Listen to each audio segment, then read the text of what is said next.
The rise of AI has undoubtedly transformed the way we live and interact with technology, but it's also raised significant concerns about data privacy. With over 70% of online users worried about their personal information being compromised, it's surprising that less than 10% take concrete steps to protect themselves. As we increasingly rely on AI for sensitive tasks, the question remains, can we really trust these models with our most intimate information? Stakes are high, and the potential risk of surveillance or exploitation are very real. This is where private AI models come into play, designed with user data protection in mind. By collecting minimal data, processing it locally, utilizing encryption, and providing transparency, these models aim to mitigate the risk associated with traditional AI systems. This approach not only helps to safeguard user information, but also fosters a sense of trust and security. In an era where data breaches and cyber threats are becoming increasingly common, the importance of prioritizing user privacy cannot be overstated. Which brings me into my topic of the day, VENICE AI.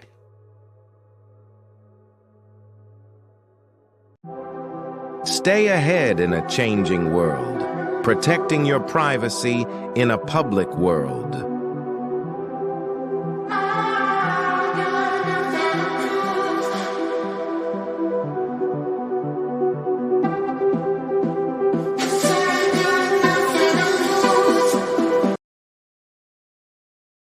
First, I wanted to show how Venice handles your data.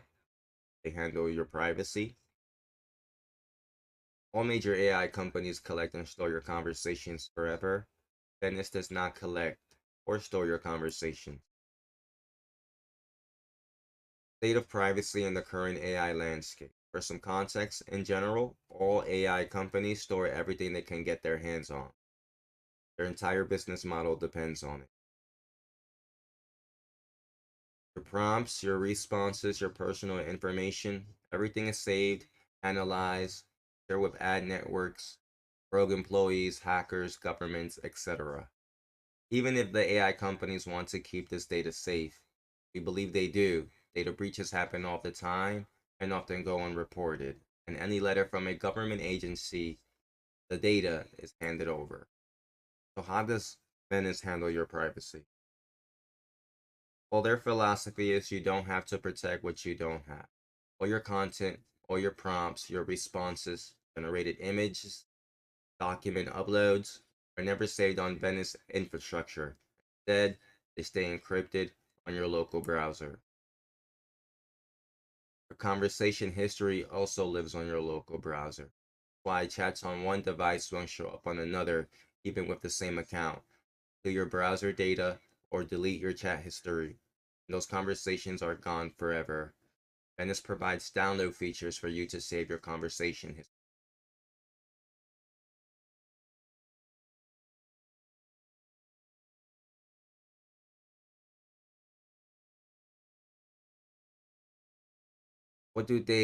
What does Venice track? Well, for all account types, Venice logs event data on how users use the product, such as signing in, creating new chats, organizing and filtering chats. This looks like user XYZ signed in, user ABC deleted a conversation, and this doesn't know what user XYZ signed in to do, or what conversation user ABC deleted. If you don't want Venice to track your IP, they suggest using a VPN. And if you don't want Venice to have your email, they suggest using a disposable email service or only using a Web3 crypto wallet, sign in, or pay. To put it simply, all your conversations with Venice are substantially private, and where plain text is required on the GPU for the moment of processing, identifying information never present or connected. No data persists other than in the user's browser. They have a commitment to privacy, and today, Venice is the most private AI service available unless you're running models yourself on your own hardware. check out VENICE AI. Welcome to the chat section of VENICE AI. The chat section to engage in conversations with the AI models, bring a wide range of topics and ideas. Don't worry about your ideas getting out. Venice doesn't share your data and chat freely without leaving a digital trail. Just remember to clear your browser history. Now I'm going to test its creative writing capabilities. We use a prompt style,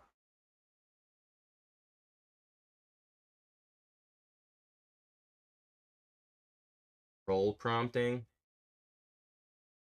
give you,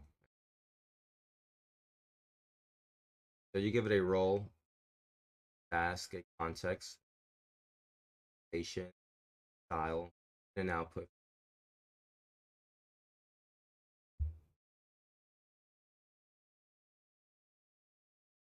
And so I'm going to have it write a story about a brilliant hacker by the handle Zero Cool who hacks corrupted CEOs.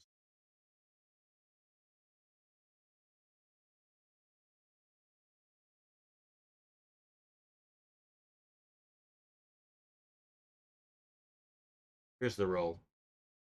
A brilliant and anonymous hacker known only by their handle Zero Cool. Task: sign an email that appears to be legitimate. Context: the email is for the ruthless and corrupt CEO. The objective: the goal is to gather evidence of the CEO. The limitation: the story should be 800 words or less. The style: or it should be written in a dark and suspenseful tone, a sense of urgency and danger lurking around every corner.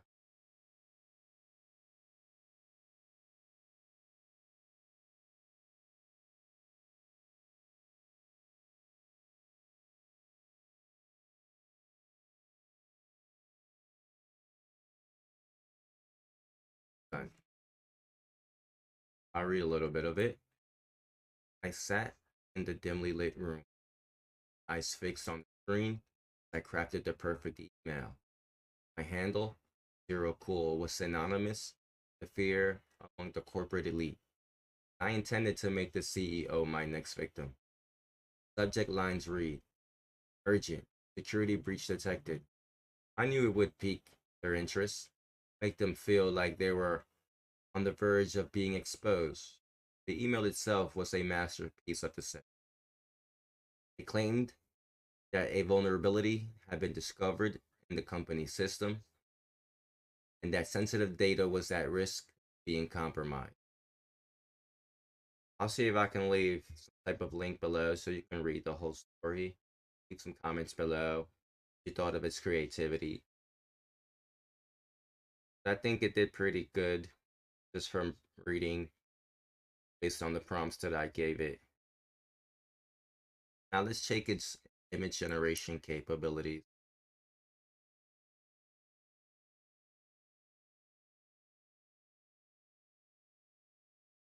This is where you can create stunning images or explore a wide range of styles and themes. Let's explore the image generation by asking it to generate an image of a sunny day at the beach, clear blue waters, white sand, and a few palm trees in the background.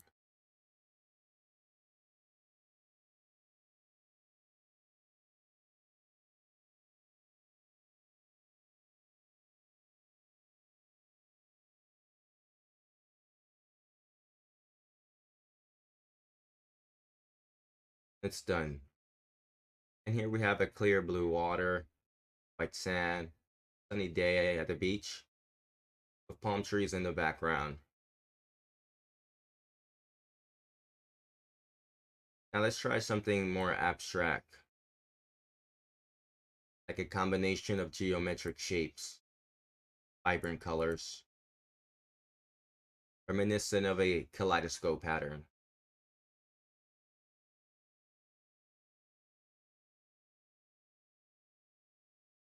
I have to say that's pretty good, extremely colorful, very abstract, multitude of geometric shapes, vibrant colors. It does remind me of kaleidoscope patterns. Now let's try something a little bit more complex, like illustrating a concept of gravity, a massive object warping the fabric of space-time around it.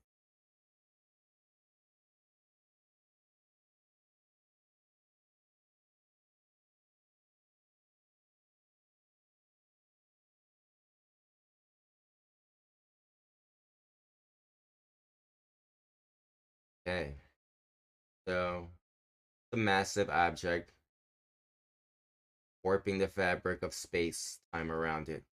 See, it's in space, the massive object, um, but it actually looks like a fabric. The object itself that represents the warping, um, and I guess the inner object is supposed to be space-time around it. I don't know. You tell me what you think. I'm not a gravity expert, but you tell me in the comments below if you think that that's a good image, concept of gravity. Now, this is the character section of VENICE AI. You can craft personalized characters here that can be used to generate text, images, and other context, taking your creative projects to the next level. Whether you're a content creator, an artist, or simply looking to explore the possibilities of VENICE AI, the character section of Venice is the perfect tool to help you bring your ideas into life. And so here, you can create your own character AI, per se. You can add an image. See what I have here in my pictures. Give it a name.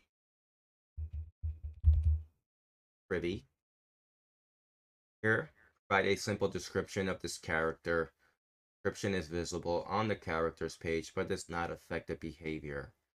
So I won't worry about this. You can also add some tags. Now, I won't say or read some of these words here, but obviously you see that Venice AI pretty uncensored. Some of these tags could be very good if you're into writing explicit exotic novels, fantasy stories, and things like that. But you can also create your own tags. So my tag will be privacy. You can give it an intro statement.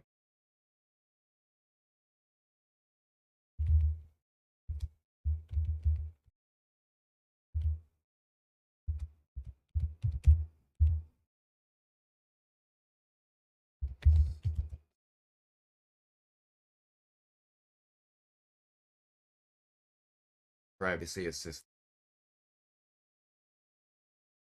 And instruction. Describe your character in as much detail as possible. This description becomes the basis of its personality.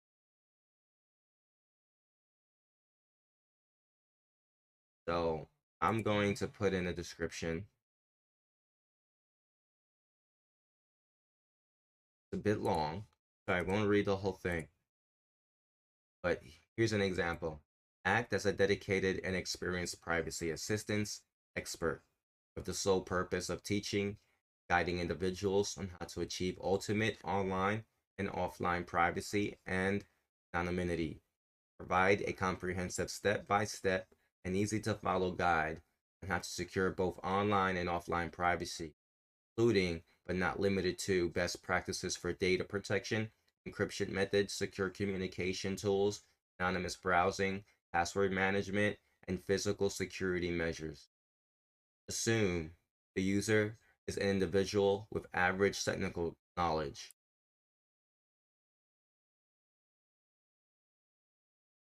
Context. You can upload context. Gives the AI background details to better understand and respond to your input. You can upload some files if you already have some downloaded.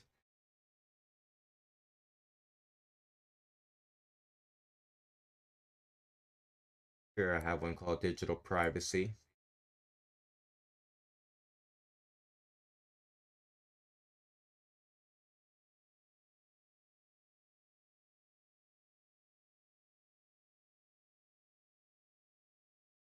Another one called guide to anonymity.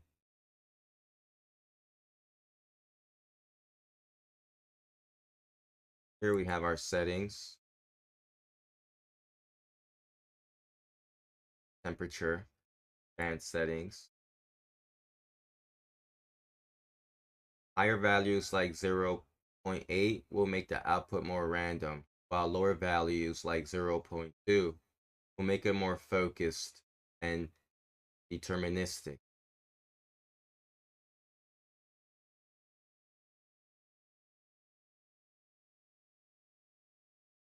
At 0.4, a higher value on top P result in more diverse outputs, while lower values will result in more repetitive output.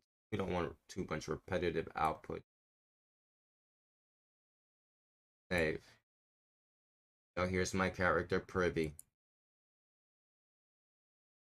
your privacy assistance. Let's ask it a question. Hi, what is the best approach to data privacy when browsing online?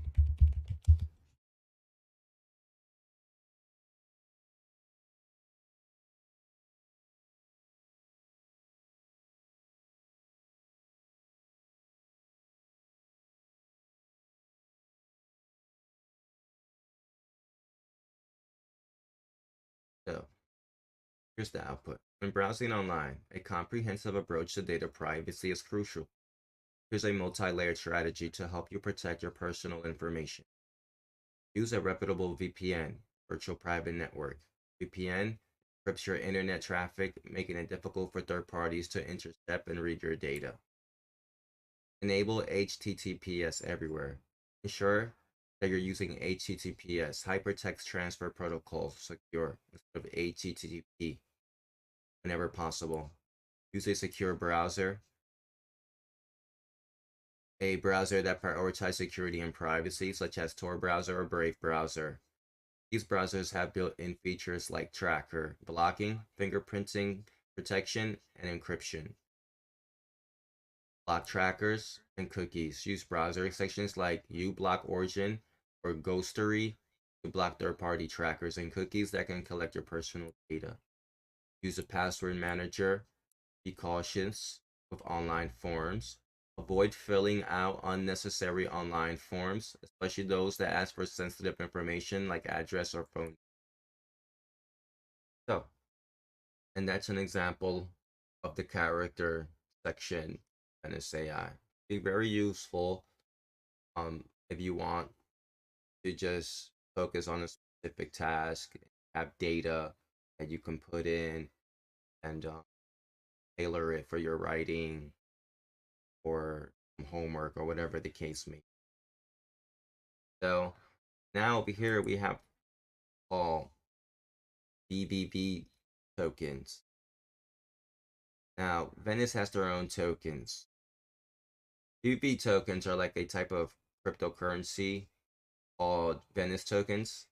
They exist on the base blockchain and have a currency symbol of VBB. The total starting supply was 100 million coins, and there is a inflation rate of 14 million coins per year. You can use Venice tokens to access the Venice API for inference. It means you can use them to interact with the AI models on Venice. Additionally, you can stake your BBB tokens to earn a staking yield, which is like earning interest on your tokens. I haven't gotten any BBB tokens yet, but I do plan on getting some to use its API because I'm working on my own LLM. All right. Well, that's all for today. But before I go, I want to give a shout out to VENICE AI for their commitment to user privacy and trend. The fact that they store all user data locally in the browser and never on their server is a game changer. It's a level of security and trust that's hard to find in the AI space. With features like document uploads, image generation, Venice is a powerful tool that's worth checking out. If you're looking for a platform that puts your privacy and empowerment first, then Venice is definitely worth exploring. Thank you for watching. I'll catch you in the next video. Stay ahead in a changing world, protecting your privacy in a public world.